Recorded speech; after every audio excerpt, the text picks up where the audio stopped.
오늘 말씀은 마태복음 16장 1절에서 12절까지 말씀입니다. 마태복음 16장 1절부터 말씀입니다. 우리 39절에 보면 15장 39절에 예수께서 무리를 흩어보내시고 배에 오르사 마가단 지경으로 가시니라. 배에 올라서 마가단 지경으로 가십니다. 그래서 16장에서는 바리새인과 사두개인들이 와서 예수를 시험하여 하늘로부터 오는 표적 보이기를 청하니 라고 말씀하셔요. 지금 바리새인들과 사두개인들이 같이 왔어요. 같이 와서 그들이 예수님을 시험하기 위해서 왔습니다. 그래서 하늘로부터 하나님으로부터 오는 표적을 보여달라 하고 지금 청하고 있습니다. 여기서 바리새인은 경건하게 산다고 생각하는 그런 외식하는 자들, 위선자들을 지금 말씀하고요. 그들은 사두개인을 싫어했어요. 이들은 부활을 믿지도 않고, 그리고 그때 기득권의 세력들, 그래서 종교와 권력을 가지고 있는 그러한 무리들이기 때문에 그래서 서로는 사이가 좋지 않았어요. 서로가 서로를 배척하고 있었는데 지금 예수님을 시험 들게 하는 이 일에 대해서는 한 마음이 되어서 지금 예수님을 찾아왔습니다. 하나님께로부터 오는 표적을 보여주세요. 음, 선지자인지 누구인지 표적 보여달라. 본인을 증명해라라는 지금 말인 거예요. 어떤 사람인지 어떤 분인지 당신을 나타내 보이십시오. 표적을 보여주세요. 사실 표적은 많이 보였어요. 오병이어, 칠병이어까지 지금 바로 15장에서 보여주셨어요. 그리고 수많은 기적들을 보여주고 수많은 병자들을 치료하셨어요. 그런데 또다시 하늘부터는 표적을 구합니다. 우리가 종교인으로 살아갈 때에 부활이 없다고 살아갈 때는 날마다 하나님이시라면 표적 보여주세요. 눈에 보이는 거 보여주세요. 끊임없이 표적을 찾는 거예요. 표적을. 이 성경에서 끊임없이 보여주셨고 말씀해 주셨고 사실 우리들의 삶 가운데 하나님의 은혜가 얼마나 많이 있었어요. 그런데도 표적 보여주세요라고 이야기를 한다는 것입니다. 그래서 온전히 주님을 모시고 살지 않으면 우리들의 삶은 눈에 보이는 거, 현상을 계속해서 쫓을 수밖에 없다라는 거예요. 그러니까 예수님이 이제 말씀하셔 2절에 예수께서 대답하여 이르시되 너희가 저녁에 하늘이 붉으면 날이 좋겠다 하고 예를 들어서 말씀하시죠. 이것이 날씨만 봐도 너희가 저녁에 하늘이 붉으면 야 이제 날이 좋아지겠다 내일. 그리고 3절에 아침에 하늘이 붉고 흐리게 되면 흐리면 오늘은 날이 굳겠다 하나니 이런 자연현상을 보면서도 알 수 있는데 너희가 날씨는 분별할 줄 알면서 시대의 표적은 분별할 수 없느냐 하고 책망을 하십니다. 여기서 시대의 표적, 이 시대에 나타난 표적을 보고선도 분별하지 못하느냐. 지금 예수님이 행한 귀신을 쫓아내고 이렇게 많은 병자를 치료하고 이사야 선지에서 말씀하신 것처럼 못 듣는 자가 보게 되고 말 못한 자가 말하게 되고 안진뱅이가 일어나게 되고 하는 그때의 메시아가 그분이 메시아이다라고 했는데 그것을 실제 보지 않았느냐 하고 말씀하시는 거죠. 지금 시대의 표적이다. 여기서 시대라는 것은 카이로스라는 언어를 써요. 이것은 특별한 시간, 특별한 때를 말씀하는 거예요. 일반적인 그 시대가 아니라 지금 특별한 이때 정말 예수님이 메시아로 오신 이때 너희가 표적 내가 그 수많은 이사야 선지자와 구약에서 예언된 그 말씀을 그대로 내가 성취하고 있는데 그래도 뭘 표적을 보여달라고 하느냐 분별할 수 없느냐 하고 지금 책망을 하십니다. 그때가 정말 그렇게 기다렸던 메시아가 온 이때에 내가 그 메시아인데도 모르고 무슨 표적을 더 보여달라고 하느냐. 하늘에서 내가 내려온 하나님이 보낸 이 표적 하나님의 아들인데 뭘 보여달라고 하느냐 하시면서 4절에 악하고 음란한 세대가 표적을 구하나 요나의 표적밖에는 보여줄 표적이 없느니라 하시고 그들을 떠나 가시니라. 더 이상 뭘 원하는 거야? 그들이 원하는 것은 눈에 보이는 걸 원하는 거예요.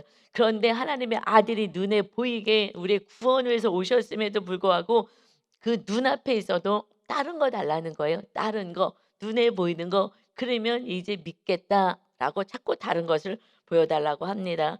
그래서 계속해서 4절에서는 너희가 이 악한 세대가 하나님을 믿는다고 하지만 전혀 믿지 않고 악을 해가고 음란을 해가고 더러운 짓을 하면서 하나님을 믿는다 하는 너희들에게는 너희가 날마다 표적만 구하지 눈에 보이는 거 육적으로 눈에 보이는 거 표적을 구하나 요나의 표적밖에 보여줄 표적이 없어. 내가 표적인데 내가 하늘에서 내려온 하나님의 뜻을 이루는 자로 표적으로 왔는데 내가 증거가 되는데 무슨 또 보여달라고 하느냐. 이제 보여줄 것은 요나의 표적밖에 없지 하고 더 이상 말씀을 하지 않아 하시고 떠나시는 거예요. 우린 요나의 표적을 배웠어요. 이것이 지금 바리새인과 사두개인이 와서 시험하기 위해서 얘기하죠. 우리는 12장에서도 똑같은 말씀 이거 어디서 들어봤는데 하셨을 거예요. 새벽 예배 나오신 분들은. 이것을 12장 39절에 그때도 서기관하고 바리새인들이 왔었어요. 말씀에 능한 자와 함께. 그때 지금은 사두개인이 온 거지만 그때는 바리새인과 서기관이 와서 예수께 표적을 보여달라고 하니까 예수께서 대답하여 이르시되 악하고 음란한 세대가 표적을 구하나 선지자 요나의 표적밖에는 보일 표적이 없다. 그때도 동일하게 말씀하시면서 요나가 밤낮 사흘 동안 큰 물고기 뱃속에 있었던 것 같이 인자도 밤낮 사흘 동안에 땅 속에 있으리라 하고 그때는 조금 자세하게 설명해 주셨어요. 요나가 니느웨라는 곳에 가서 회개를 이제 심판의 때가 왔으니 회개하라라고 선포하라 그랬는데 이 요나 선지자가 가기 싫었어요. 왜냐하면 그거는 원수의 나라였어요. 그러니 가기 싫어서 반대로 불순종하고 갔을 때 배를 타고 가는데 그런데 풍랑이 일어서 요나가 배에서 던져짐을 받게 돼요. 그래서 죽는 것이 아니라 하나님께서 큰 물고기를 준비해서 그 물고기가 요나를 삼키고 그래서 3일 밤낮 물고기 뱃속에 있어서 물고기가 아주 빠른 속도로 그 니느웨 땅에 도착해서 그곳에다가 딱 토해낸 거예요. 그래서 구원을 선포해서 그곳에 구원이 있게 된 거예요. 그들이 다 회개하고 구원을 받게 되는 그 사건을 말씀하시면서 요나처럼 나는 구원을 위해서 이 땅에 온 것이다. 밤낮 3일 동안 요나가 그 물고기 뱃속에 있었던 것처럼 나도 십자가를 지고 이제 3일 동안 있다가 부활할 거야. 그러니까 주님이 보여줄 표적은 이제 떡을 만들고 병치료하고 이것을 넘어서서 영생을 주시는 주님이 십자가를 지고 죽으셨다가 3일 만에 부활하셔서 그 주님이 이제 영으로 우리 안에 또 거하시고 우리의 구원을 온전한 구원을 이뤄 가실 거야. 더 이상 무슨 표적을 원하냐? 내가 온 것은 십자가를 지러 온 것이다. 내가 죽으러 온 것이다 하고 말씀하는 거예요. 예수님을 믿는 목적은 주님이 십자가를 지어서 우리에게 영생을 주러 오신 그 구원자 예수님을 믿는 거예요. 그런데 예수님을 믿습니다. 그런데 예수님 앞에 와서는 그 십자가의 은혜는 다 잊어버리고 떡 주세요. 뭐 해주세요. 이거 해주세요. 표적 보여주세요. 그렇지 않으면 하나님이 안 계시는 거 아니야?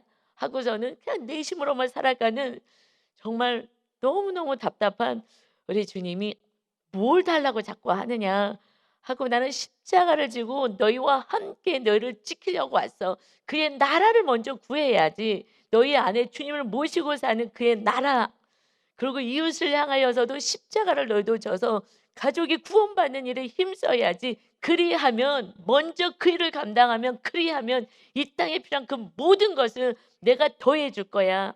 이 세상을 창조하시고 영원한 나라까지 지금 준비하고 계시고 이제 다 준비되면 내가 너희를 데리러 오겠다고 하시는데 그거는 관심 없고 십자가는 관심 없고 주님의 십자가의 은혜는 관심 없고 내가 십자가 지는 거는 관심 없고 그저 표적 보여주세요. 표적 보여주세요. 누가 그런다고요? 바리새인과 사두개인 서기관들이요. 나는 말씀 많이 알아. 나는 말씀대로 살지 하고 외식하며 교회의 삶과 지배의 삶과 세상의 삶 살아갈 때의 삶을 완전히 다른 삶을 사는 이 연극하는 것처럼 가면 쓰는 무리들 외식하는 회칠한 무덤 같은 자들 사두개인들 부활이 뭐야? 인생은 여기서 끝나는 거야. 그러니 이 땅에서 막 성공주의로 가고 쾌락주의로 가고 내가 하고 싶은 대로 멋대로 살아가는 사두개인들. 그래서 그때의 종교인들이에요. 정치인들이에요. 이들이 종교인이고 정치를 담당했던 사두개인들, 바리새인들, 서기관들. 그들은 이렇게 요나의 표적에는 관심이 없다는 거예요. 우리가 종교인으로 살아갔든지 우리가 부활이 없어. 이 세상이 다야. 여러분, 부활이 있다라는 것은요. 심판이 있다는 거예요. 그래서 지금 이 시대, 이 카이로스 때, 이때 심판의 때를 너희가 알지 못하느냐. 예수님이 오신 것은 구원을 오셨지만 그러나 구원받지 못하면 심판이 있다라는 거예요. 그때 이 구약의 말씀이 내가 성취하러 왔는데 맨날 이 땅에 필요한 것만 달라고 하느냐. 너희들의 마지막 심판 때는 지옥과 천국으로 나눠지는 거야.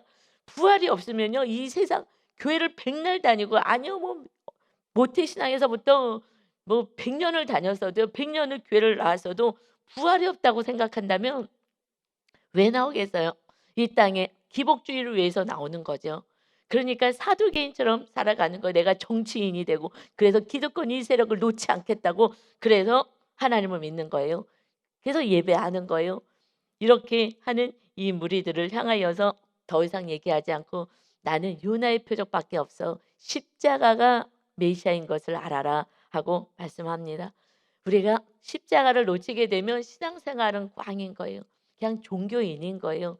바리새인, 서기관, 사두개인처럼 살아가고 그저 눈에 보이는 것만 쫓는 그래서 지옥을 향해 넓은 길로 걸어가고 있음에도 불구하고 난 이렇게 복을 받았네. 아니면 저 사람은 저렇게 복을 받는데 나도 저렇게 복을 받아야지 하는 천국과 지옥을 놓치는 사두개인이 된다는 것입니다. 이것이 가장 안타까운 거죠. 주님이 오신 목적은 우리의 구원을 위해서 오셨습니다. 지옥불에서 건지기 위해서 주님이 지옥불에 들어가듯이 정말 죽으시고 그리고 땅 속에 갇히시고 그 다음에 부활하시는 은혜를 신이 하나님이 그이들을 감당하신 거예요. 정말 죽으러 오신 거예요. 다시 말해서 우리를 살리러 오신 거예요. 근데 우리의 영생에는 관심이 없고 살아가는 이 모습이 정말 기가 막히니 다시 침묵하시는 거예요. 주님 안에도 거룩한 부담감이 있습니다. 병자 치료하고 이렇게 다 돌보지만 십자가를 져야 된다는 이 마음에 부담감이 있는 거예요. 그래서 이 16장은요. 21절에 이제 내가 죽게 될 거야. 내가 고난 당하게 될 거야. 내가 십자가를 지게 될 거야 하는 이제 말씀으로 이어집니다. 그래서 처음에 이것으로 시작하는 거예요. 요나의 표적이 이제 내가 그 표적대로 십자가를 지게 될 거야. 아무리 그것을 얘기해도요. 제자들도 듣고 싶지 하지 않아요. 그래서 관심이 없어요. 그래서 십자가를 얘기하면 별로 관심이 없어요. 나 십자가 말고 다른 거요. 무엇을 원하느냐? 5절부터 보면 이제 제자들이 배를 타고 건너편으로 가게 되는데 떡 가져가기를 잊었어요. 그저 떡에 관심이 있는 거예요. 지금 배를 타고 주님과 함께 이동을 건너편으로 가는데 떡 그거 칠병이요. 지금 기적 일어난 사건 다음이잖아요. 7 광주리가 가득 차게 남았는데 떡을 안 가지고 온 거예요. 배를 탔는데 '아이고 이거 안 가져왔구나.' 그런데 예수님이 마침 6 절입니다. 예수께서 이르시되 삼가 바리새인과 사두개인들의 누룩을 주의하라 하시니 지금 무슨 말씀이냐면 이 누룩이라는 거는 빵을 만들 때에 조그만 그 이스트를 집어넣으면 그러면 막 부풀어 오르잖아요. 그러니 지금 바리새인들의 그 형식과 외식을 하는 그 종교 그 주의를 주의하고 그다음에 사두개인들이 이 세상의 삶의 그 성공주의, 쾌락주의 이것을 주의하라. 누룩처럼 막 부풀어 오르게 하는 거짓 교훈을 주의하라 하고 지금 말씀하신 거죠. 왜냐하면 이들이 막 표정만 보이고 눈 했기 때문에 배를 타고 제자들과 같이 가면서 이제 조용히 또 가르치시기 위해서 말씀을 하시는 거예요. 그들을 주의해라. 그들의 누룩을 주의해라. 그들의 가르침, 교훈, 그들의 삶, 그들이 살아가는 그것들을 따라가면 안 된다. 주의해라 하고 말씀하시니 제자들이 또 모르면 이게 무슨 말씀이에요? 누룩이 무슨 말씀이에요? 하고 물어보질 않아요. 그들은 그것을 딱 어떻게 받느냐. 7절 제자들이 서로 논의하여 이르되 우리가 떡을 가져오지 아니하였도다 하고는 우리가 떡을 안 가져왔네. 지금 떡 이건 빵인 거죠. 누룩이 지금 부풀게 하는 거예요. 우리나라는 떡으로 표현했어요. 그래서 이 먹을 거 이걸 안 가지고 왔구나 하면서 예수님이 말씀한 것은 교훈을 말씀하는 건데 그런데 누룩이 빵 만드는 데 사용하는 거니까 우리 떡 안 가져왔는데? 떡 거기다 놔두고 왔는데? 주님이 떡 얘기하나 보다. 우리 놔두고 왔다고 얘기하나 봐. 지금 떡을 안 가지고 왔다고. 아이고 아까워라 걸 가지고 왔어야 되는데 떡을 안 가져왔네. 떡을 안 가져왔네. 근데 마가복음에서는 떡 하나가 있다 그랬어요. 그 떡 하나가 뭐겠어? 하나만 달랑 갖고 왔겠어요? 그것이 예수 그리스도를 말씀하는 거예요. 지금 예수님이 무엇이에요? 예수님이 뭐라고 스스로 표현하시냐? 요한복음에서요. 정말 주옥 같은 말씀 요한복음에서 6장에 51절에 나는 하늘에서 내려온 살아있는 떡이야. 내가 참 떡이다. 사람이 떡을 먹으면 영생하리라. 내가 줄 떡은 곧 세상의 생명을 위한 내 살이니라 하시니라.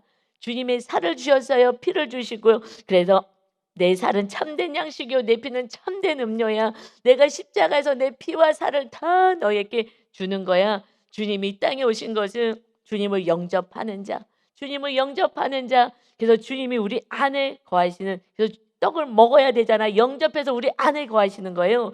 예수님을 영접하기 위해서 예수님이 살아있는 떡으로 오셨어요.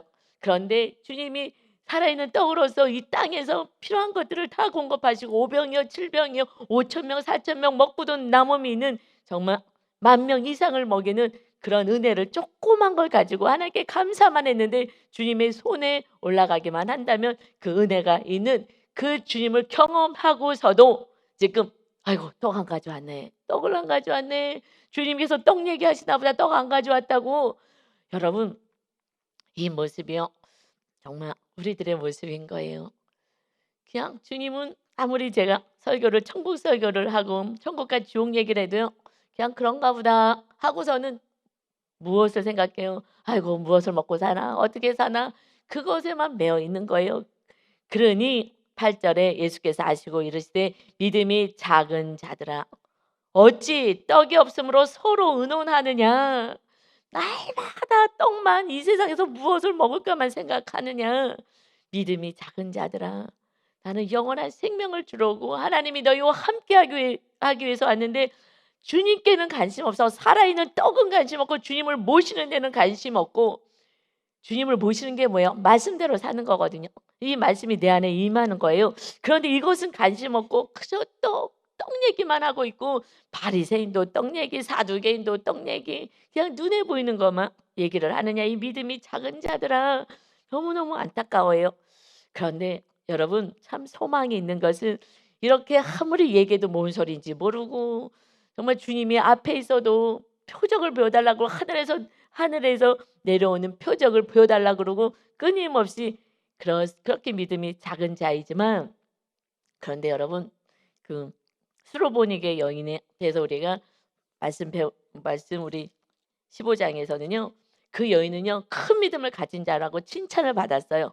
왜 그랬어요? 결핍과 가장 큰 고난을 당한 거예요. 정말 하나님 없이 살 수 없어. 신의 능력 없이는 살 수 없어. 하는 때까지 갔을 때 정말 겸손하게 주님을 모실 수 있는 은혜를 가진 거예요. 그래서 정말 너무너무 고통 속에 있을 때 때로는 그때가 주님을 만날 수 있는 은혜의 때인 거예요. 그래도 소식을 들었기 때문에 그 여인이 이 주님에 대해서 알게 된 거예요. 그렇지 않았다면 뭐 주님을 알지 못하죠. 그러니까 누군가가 이렇게 전하는 자가 있어줘야 되고 이 말씀을 알려줘야 되고 예수에 대해서 전해야 되는 거예요. 전하지 않는다면 그 수로보니게 이방 여인이 이 어마어마한 믿음을 가질 수가 없었어요. 야 그분만 만나면 그 예수님만 만나면은 이 치료가 받고 우리 딸이 구원받을 수 있을 텐데 그것은 누가 전해줘야 되는 거예요. 그래서 결과는 주님이 이루어 가셔요. 우리는 듣든지 아니 듣든지 전하는 자가 되어야 합니다. 그런데 우리에게 소망이 무엇이냐? 지금 우리가 요번에 사도행전을 성경 공부를 이제 화요일 날 했어요. 그런데 이렇게 지금 이 사복음서에서는요. 정말 제자들의 믿음이 너무 없어서 맨날 야단 맞고 또 나중에 예수님 십자가 질 때는 또 도망까지 가요 다. 그리고 막 베드로 수제자는요. 나는 모른다고 막 저주하면서 3번씩이나 그러고 도망가요. 정말 무슨 제자도 아니야 이런 모습이었어요. 그런데 사도행전에서는 완전히 달라지는 거예요. 정말 너무너무 놀라운 사역들을 감당하는 거예요. 왜 그랬느냐? 성령이 임하시니. 여러분 결국은 하나님의 성령님이 임하시기 전에는요. 그냥 너나 다 똑같은 모습으로 살아요. 그러면 성령님은 이미 사도행전 예수님이 부활하시면서 하늘나라에 부활하시고 천국 가시면서 성령 받아라. 예루살렘 떠나지 말고 성령 받아. 예수님을 믿으면 성령을 받아야 되는 거예요. 어떻게 받아요? 회개하는 자에게 성령님이 임하시고요. 주님을 인정하는 자, 주님이 내 안에 임하시길 원하는 자에게 성령님이 임하시고 그래서 침례받고 세례받은 자, 더 나아가서는 말씀대로 살 때마다 우리가 하나님이 예수님이 거처를 너와 함께 하겠다 하셨어요. 언제요? 회개하는 자에게 또 말씀대로 살 때에 그래서 성령님이 임하셔야 돼요. 우리가 예수님 믿고 성령님이 우리 안에 임하셨어요. 그런데 배에 지금 같이 타고 있어요. 그래도 내가 모셔드리지 않는다면 모셔드리는 거는 뭐예요? 말씀대로 사는 거예요. 그럴 때 성령님이 우리와 함께 하신다 그랬어요. 그래서 성령님이 우리와 함께 했을 때 그때에는 이런 제자들이 정말 믿음 없는 이 모습이 아닌 정말 생명을 다하여서 주님의 뜻을 이루는 자로 살게 되는 거예요.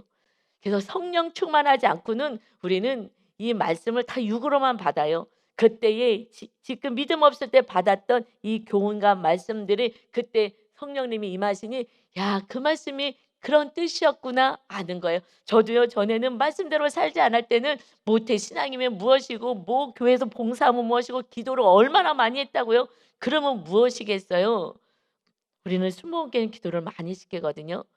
말씀보다 기도를 시켜서 정말 말씀은 잘 모르고 기도만 했어요.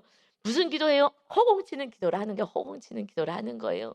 그래 주님이 답답해서 지금 이것을 그렇게 모르느냐 하는 거예요. 그래서 정말 주님을 알고 온전하게 말씀도 깨달아야 되고 이 말씀을 붙잡고 기도해야 되고 이렇게 못하는 수많은 시간 동안에 정말 하나님이 그 안타까움을 가지고 있었던 거죠. 그래서 결국 성령님이 말씀대로 살기 시작하니 말씀이 보여지고 그다음부터 담대함이 생기더라고요. 불안하지 않아요. 떡이 없어요. 떡이 주님이 내 안에 계시는데 지금 당장 없는 것은 하나님의 무슨 뜻이 계시겠지. 우리 어저께 수요 예배 때 그 무비보셋이 그 고난 가운데서 오직 주님만 믿고 내 모습을 그대로 직면하고 하나님 100% 오르신 하나님이 지금 이 상황을 내 상황 속의 환경을 그냥 놔두신다면 이것은 하나님이 나에 대한 계획이 있는 거지 나에게 더 온전한 믿음을 갖게 하시는 거지 하면서 오직 하나님만 바라보고 말씀 안에 거하였더니 때가 되매 그 무비보셋이 정말 죽은 개 같은 나를 이렇게 돌아보십니까? 라는 자기를 온전히 인정하고 직면하고 그 상황을 감사로 받아들이니 그러니 왕자의 자리까지 올라가는 그 복을 하나님이 허락하셨습니다. 복은 하나님께 있는 거예요. 우리의 노력으로 되는 게 아니에요. 하나님이 복을 주셔야 우리가 복을 받습니다. 그래서 그 우리는 말씀대로만 이렇게 어느 곳에 있든지 하나님이 굳이 찾아가지고 그래서 그 무비보셋을 데려오시잖아요. 그리고 타이세 그 존귀한 그 식탁에 같이 참여하는 자로 세워주시는 축복을 주시는 거예요. 오직 주님 말씀 안에 거하면 내가 어느 곳에 있든지 내가 지금 이 다리가 잘려서 움직일 수 없는 정말 이런 모습으로 살든지 어떤 상황이든지 하나님이 우리를 이끌어 가시고 우리에게 복을 허락하시고 존귀케 하시는 줄 믿습니다. 아멘. 오직 말씀대로 사는 거예요. 그래서 지금 너희가 믿음이 작은 자야 하시면서 너무나 답답하셔서 다시 말씀하셔 9절이요. 너희가 아직도 깨닫지 못하느냐. 떡 5개로 5,000명을 먹이고 주운 것이 몇 바구니며 떡 7개로 4,000명을 먹이고 주운 것이 몇 강줄이었는지 기억하지 못하냐. 배부르게 먹고 남았잖아. 그러는데 그것을 모르고 또 떡, 아이고 안 가져왔네. 떡 얘기만 하냐. 바른 말씀 이 말씀을 좀 받아라. 11절 어찌 내 말한 것이 떡의 가람이 아닌 줄을 깨닫지 못하느냐. 오직 바리새인과 사두개인의 누루 그들이 가르치는 교훈 그것을 주의해야 하는 거야. 그제서야 제자들이 떡의 누룩이 아니요. 지금 떡 얘기하시는 것이 아니라 주님 살아계신 하나님의 아들이 오셨는데 그 주님의 생명의 말씀으로 살지 않고 바리새인을 쫓아가고 사두개인 같이 살아간다면 그들의 교훈 가르치는 것을 삼가라고 말씀하신 줄을 깨달으니라. 지금 우리에게 말씀하신 거예요. 바리새인과 사두개인처럼 살면 안 돼. 그때 그들은 존경받는 그 종교인들 리더였어요. 리더. 그래서 그들은 유대인들이 존경받는 정치인이고 또 사두개인들은 그리고 종교인이었어요. 이 말씀을 가르치는 자들 서기관들이었어요. 그런데 그들 따라가지 마. 여러분 동영상에서 많은 목사라고 하는 사람들도 있어요. 그러나 주의해서 들으셔야 하는 거예요.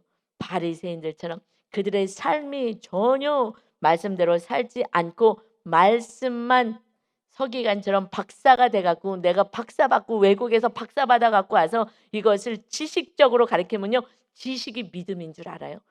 우리나라는 정말 학구열이 뛰어나잖아요. 그러니 지식을 가지면 은혜가 된다. 뭔가 새로운 것을 알고 깨닫게 되면 이게 영지주의자처럼 그 시대에 이 지식을 숭배하는 거예요. 우리나라는 특별히 더 하잖아요. 많이 알고 많이 공부해서 박사 그러면 무조건 인정하고 들어가는 거예요. 그러는 세상에서의 문제이죠. 이거 하나님의 나라에서는요. 성령님이 거하셨느냐 정말 말씀대로 사느냐 이것이 증명되지 않는다면 그냥 성경만 보세요. 성경만. 그래서 사두개인들 정말 지식으로 뭐 쪽쪽 쪼개고 뭐 더하고 뭐 이런 거 야 멋있다. 이것으로 구원되지가 않아요. 그들 주의해라. 바리새인들 겉으로 내가 거룩하게 산다고 속이는 자들 가정 안에서는 개판치고 살아. 가정 안에서는 정말 더럽게 살아. 밤중에 음란 동영상만 보는 그런 모습대로 살아가. 이런 리더들 쫓아가면 안 돼. 삶을 봐야 되는 거야. 거짓이 가득한 거야. 이런 사두개인들, 이 종교인들, 이 백성을 위한다고 하지만 다 가짜야. 자기 뱃속만 챙기는 거야. 그들을 따라가면 안 되는 거야. 그들을 부러워하면 안 되는 거야. 그런데 그들을 부러워하고 살아가는 거예요. 그래서 나도 저들처럼 저렇게 눈에 보이는 표적을 가지고 저런 걸 가지고 살면 얼마나 좋을까. 거기에는 영생이 없습니다.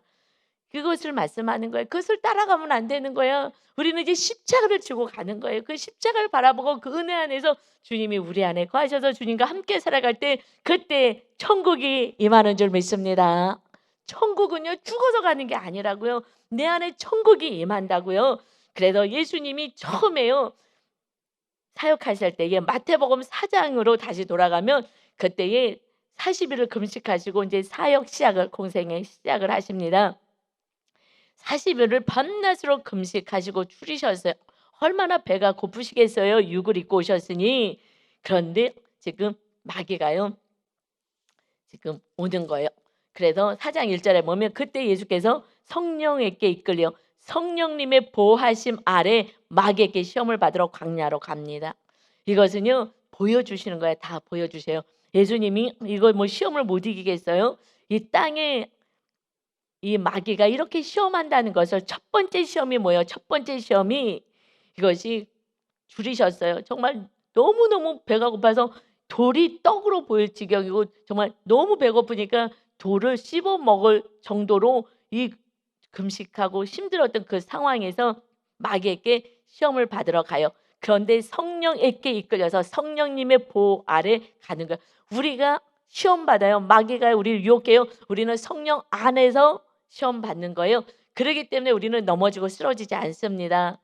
그런데 우리가 말씀을 버리기 때문에 그래요. 그래서 시험의 내용이 첫 번째가 무엇이냐? 마태복음 4장 3절에 시험하는 자가 이 마귀가 예수께 나와 이르되 내가 만일 하나님의 아들이거든 명하여 이 돌들로 떡덩이가 되게 하라. 예수께서 대답하여 이르시되 기록되었으되 사람이 떡으로만 살 것이 아니요 하나님의 입으로부터 나오는 모든 말씀으로 살 것이라 하고 마귀를 내쳤어요. 떡, 떡을 왜 못 만들겠어요? 오병이어, 칠병이어 다 만들어서 정말 가난하고 힘들고 고통스럽고 하는 영혼들 다 먹이셨어요. 그런데 떡으로만 사는 게 아니야. 하나님의 자녀들, 하나님의 아들들, 하나님의 백성들은 하나님의 입으로부터 나오는 말씀을 먹어야 우리 영이 살게 되는 거예요. 말씀을 먹지 않고 또 이렇게 종교인이라고 하면서 지도자라고 하면서 가르치는데 어떻게 가르쳐요? 지금 바리새인, 서기관, 사두개인들의 누룩으로 가르치는 거예요. 거짓으로 가르치는 거예요. 그래서 사람들이 다 어떻게 해요? 우리 신학교 가서요. 조용기 목사님의 뒤를 쫓겠다고요. 이 소나무 뿌리를 뽑아야 할 정도로 기도해야지 신유의 은사를 받는다. 능력을 받는다. 이거 왜 그때요? 정말 말도 안 되는 내가 겸손해지고 죽어지고 낮아지고 말씀대로 살아야 그래야 그 하나님의 성령님이 임하셔라고 우리가 배웠어야 되는데 산에 가서 소나무를 뿌리를 뽑으면서 악을 써서 기도를 해야 그래야 성령의 능력이 입혀진다고 이렇게 배웠어요. 그러니 막 악을 썼어요. 악을 쓰고 막 은통 막 흔들어대면서 기도 많이 했어요. 물론 강력하게 마귀 쫓고도 필요해요. 그러나 성령이 임하시는 거는 정확히 회개할 때 기도하는 것도 회개 기도하는 거고요. 내 죄를 토해내야지 성령님이 임하시는 공간을 마련하는 거고요. 말씀대로 살 때 주님이 너무 기뻐서 말씀과 함께 생명이 떡이신 주님이 내 안에 거하셔서 우리들의 영혼을 살찌게 하시는 줄 믿습니다. 아멘. 정말 다 잘못 배운 누룩이 섞인 것을 배웠던 거예요. 그래서 지금 기독교인을요. 요즘은요. 세상 사람들은 개독교라 그래요. 왜요? 겉과 속이 너무 달라. 교회에서는 거룩해 보이는데 세상에서는 그냥 마셔라 뭐 먹고 막 이 세상에서 하는 사람들 하는 모든 것을 능가해서 하잖아요. 그러니 무슨 뭐 기독교인이 뭐야? 그들이 뭔데? 웃기는 거예요. 그것은 잘못된 교훈, 누룩을 말씀 안에 퍼뜨린 거예요. 이건 우리가 철저히 회개해야 돼. 이 마지막 때가 왔어요. 심판의 때, 카이로 때에 이때 우리가 살아갑니다. 우리는 정말 거룩한 자로 살아가야 되는 거예요. 그렇지 않으면 자녀들이 다 봐요. 뭘 좋아하는지 알아요. 하나님을 사랑하는지 무엇을 사랑하는지 다 알아요. 그래서 정말 우리가 자녀를 잘 양육하고 이제 말하기 전에 내가 살아내지 않는다면 웃어요. 픽픽 웃어대요. 왜요? 개독교라고 얘기해요. 이것은 전혀 살아내지 않고요. 세상 사람들 봐도 더 많이 어떤 분이 얘기를 해요. 우리 교회 왔다가 지금은 이제 안 떠나셨던 분인데 주식, 투자 이것을 뭐 요즘 뭐 하여튼 여러 가지 하잖아요. 사실 주식이라는 게요. 이것은 돈이 올라가고 내려가고 주식이 올라갈 때마다 그냥 늘 내 기쁨이 올라갔다 내려갔다 올라갔다 내려갔다 이렇게 살아가죠. 하나님께서는요. 우리에게 주시는 것은 땀 흘려 일하라고 거기서 번 거 이것을 그렇게 해서 벌으라고 말씀하셨어요. 그런데 그냥 편하게 투자해서 벌고 싶은 거죠. 그래서 그 주식이 올라가고 내려가는 것에 이 고통 속에 사는 거 그냥 돈 하고 하루 종일 이러고 살아가는 거예요. 그것만 보면서. 그래서 그래서 박성진 지역장이 "그거 끊으세요."라고 했을 때 다 끊고 그리고 하나님께서 주시는 이제 은혜와 축복으로 살아가잖아요. 그래서 정말 갑자기 믿음이 엄청 모든 죄를 막 끊어내기 시작했더니 성령님이 임하셔서 믿음이 좋게 좋아진 거예요. 근데 너무 신기해. 저도 그렇게 빨리 성장한 사람은 정말 별로 없었거든요. 그래서 참 너무 신기하다. 많이 변화됐지?" 그랬더니 저는 변화되지 않고요. 뭐라고 얘기해야 되나? 그거는 이제 우리 같이 그 성경 공부할 때 얘기한 거죠. "얼마나 변화됐느냐?" 한번 좀 얘기 좀 해 주라고. 그랬더니 사실 저는 변화는 아닌 것 같아요. 저는요. 완전히 이렇게 손바닥을 딱 뒤집으면서 저는 완전히 달라졌어요. 이것이 거듭난 거거든요. 변화는요. 내 노력으로 어떻게 해 보려고 하지만 어느 날 성령님이 충만히 임하시니까 거듭나 물과 성령으로 말씀과 성령으로 완전히 거듭난 저는요. 뭐라고 표현해야 될까 하면서 완전히 손바닥을 완전히 뒤집으면서 저는요 완전히 달라진 것 같아요. 저게 제 삶이 달라졌어요. 달라진 게 맞는 거예요. 변화되는 게 아니라 우리는 달라진 새로운 피조물이 되는 거예요. 주인이 완전히 바뀌었다는 거예요. 그렇게 살았어요. 그런데 그분도 주님을 정말 열심히 믿고 막 기도도 엄청 하고 막 이래요. 남성분이 왔는데 사실은 이단에서 왔어요. 알았는데 그래도 정말 사랑으로 말씀으로 가르치고 싶었어요. 그래서 인제 이런 것을 이렇게 말씀을 양육하고 할 때에 계속해서 나는 하나님이 축복 주셔서 주식에 대한 책을 이렇게 두꺼운 책을 정말 한순간에 정말 하나님이 지혜를 주셔 갖고 다 뚫었어요. 그래서 주식을 해서 저는 돈을 많이 벌었습니다. 뭐 많이 번 건 아니에요. 제가 봤을 때는 그래서 좀 벌은 거예요. 그래서 하나님께 저는 축복을 받았습니다 하면서 자꾸 그렇게 얘기를 하는 거예요. 아무리 얘기해도 듣지 않아요. 그리고 복음을 서로 사랑해야 된다. 이런 복음 자꾸 표적을 봐야 된다는 거예요. 표적, 눈에 보이는 거. 나는 이렇게 삽니다. 나는 하나님께 주식을 공부하게 하셔 갖고 나에게 축복해서 이렇게 됐습니다. 그런데 지금 이제 주식이 다 떨어졌으니 그러니 이제 제 말씀이 생각나면 참 좋겠다라는 생각이 들어요. 그래서 지금 얼마나 그때라도 빨리 팔았으면 좀 건졌을 것을 지금은 그래서 가짜 복음을 가지고 아무리 말씀을 해도 이 거짓 교훈에 완전히 사로잡히면 쉽지 않구나. 정말 애타는 마음으로 여러 가지 힘든 상황이 있어도 그 이단에서 온 그분을 그래도 어떻게 변화시켜 보려고 겉으로는요 믿음 엄청 좋아 보여요. 그거 엄청 "야 믿음 되게 좋다." 막 엄청 막 방언으로 그게 방언인지 뭔지 막 이상한 소리 내면서 하여튼 기도하고 했어요. 그리고 "나 이렇게 복 받았다." 그러고 막 그래서 제가 세단을 샀습니다라고 표현해요. 세단이라는 게 이제 좋은 차를 이렇게 얘기하는 것 같아요. 이것이 그래서 내가 집에 갈 때 딱 타고 가죠. 예수 믿으면 이걸 보여줘야 되는 것입니다. 저를 막 가르쳐요. 어떻게 안 되더라고요. 그러더니 결국은 이제 안 맞으니까 말씀이 안 맞으니까 표적을 자꾸 봐야 되는데 표적을 보지 말고 정말 우리가 겸손히 십자가를 자꾸 져야 되는 복음이니까 듣고 싶지 않았던 것 같아요. 하여튼 간에 인제 떠났어요. 근데 제 아내는 안타까워요. "하나님 그래도 고통 가운데 다시 돌아오게 해 주세요. 이 복음을 들어야지 천국 가는데 그렇지 않으면 헛된 복음 지금 사두개인의 이 바리새인의 이 누룩을 가지고 살고 있으니 자녀들도 많아요. 아우 하나님 어떡해요?" 하는 제 마음에 우리 교회를 왔다 또 이렇게 다른 데로 떠나신 분들을 생각하면서 가끔씩 안타까워요.